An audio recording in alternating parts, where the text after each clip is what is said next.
ক'ৰ পৰা এটা ইয়াত আছে?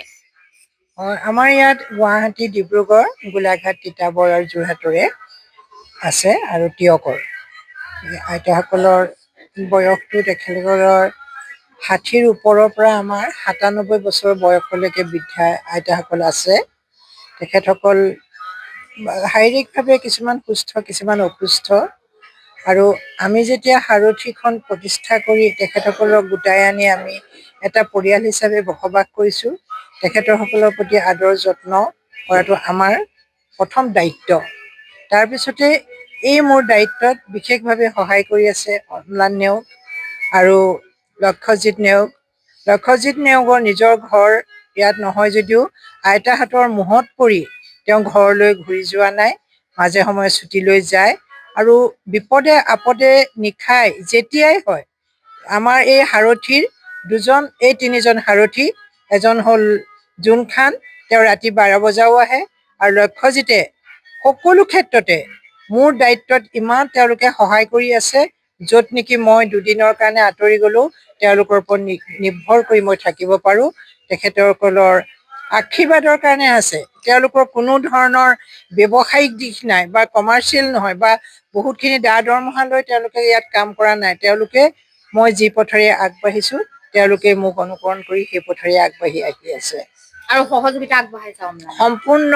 অম্লানে সম্পূৰ্ণ সহযোগিতা। তেওঁ টেলিফোন কৰি খা খবৰ লৈ থাকে, আহি থাকে মাজে মাজে।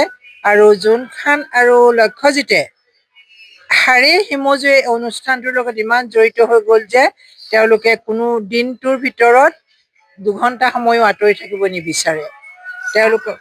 ভগৱানে তেওঁলোকক মংগল কৰক। কেনেধৰণে জড়িত হৈ পৰিলে ইয়াত? হয়, প্ৰথমতে মই ওচৰতে মোৰো আপোনাৰ ইয়াত অনুষ্ঠান এটা আছে, তো তাত আৰু এয়া মণিকা বাইদেউৰ লগত মই নিজৰ মা নিচিনা মই তেওঁক ভাবোঁ। তেওঁ মোক যিখিনি নজনা কথাও তেওঁ ওচৰলৈ আহিলে শিকিবলৈ পাওঁ। আৰু মোৰ নিজৰ আইতা নাই, তো ইয়াত আহিলে মোৰ সেই আইতাৰ যিটো মৰম সেইটো মই অনুভৱ কৰোঁ ইয়াত। আৰু ইয়াৰ লগত জড়িত হৈ থাকি মই মানে বহুত আনন্দ পাওঁ নিজে। আৰু সদায় সকলোটো অনুষ্ঠানত, সকলোটো পৰ্বত মই ইয়াৰ লগত জড়িত হৈ থাকিব বিচাৰোঁ। সকলো আছে, তথাপি মানে মই বিয়া কৰিছোঁ ইয়াৰ পৰা। মই যোৰহাটৰ মোৰ মিছেছৰ ঘৰ, তেখেত ইয়াতে মই এই থ্ৰুৱেদি মানে। আৰু আচলতে কি হয়, আণ্টিৰ লগত মোৰ এটা ঘনিষ্ঠতা আছে।